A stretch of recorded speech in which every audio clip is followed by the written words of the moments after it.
வணக்கம்.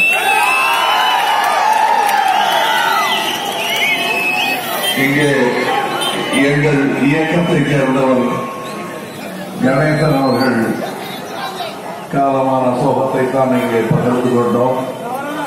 இது எங்கள் குடும்பம் 37 ஆண்டுகளாக ஒன்றாக நற்பணிகள் செய்து கொண்டிருந்த இந்த குடும்பம் இன்று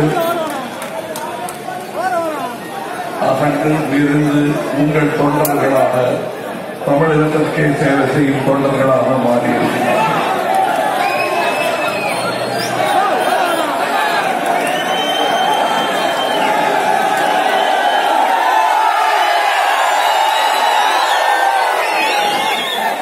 குறுகிய காலத்திற்குள் மக்கள் நீதி மையம் மக்களின் மனதில் இடம் பிடித்திருக்கிறது என்பதற்கு இதுவே சாதனை.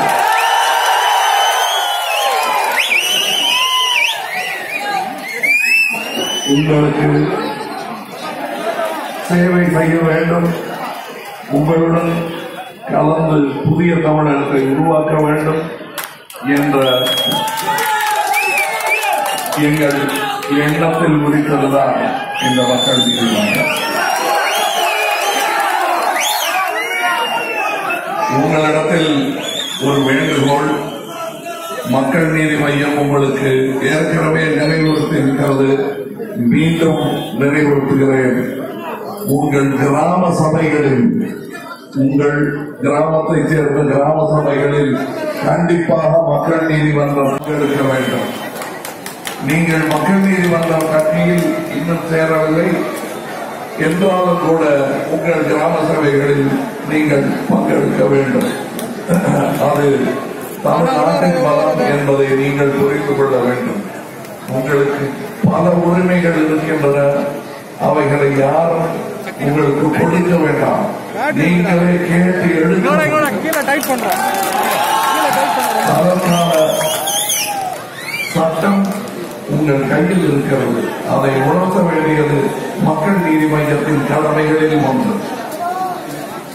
கிராம சபை கூட்டங்களை விளக்குவது, மையம் விசில் போன்ற படிக்கட்டுகளில் ஏறி மக்கள் மனதில் இடம் பிடித்துக் கொண்டிருக்கிறது மக்கள் நீதி மையம்.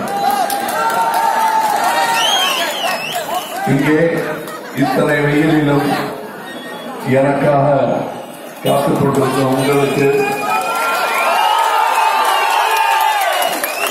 என்ன நன்றி சொல்ல முடியும்?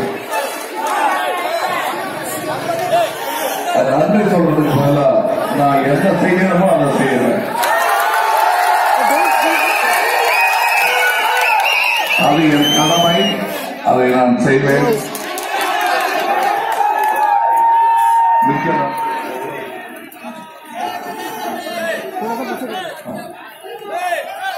இவர்கள் தகப்பனை இழந்த இந்த குழந்தைகளுக்கு ஒரு சிறு தொகையை இங்கிருக்கும் என் தோழர்கள் கொடுத்திருக்கிறார்கள்.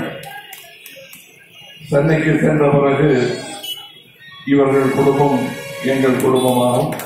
அதற்கான அறிவிப்பு வரும். உங்கள் அன்பிற்கு நன்றி.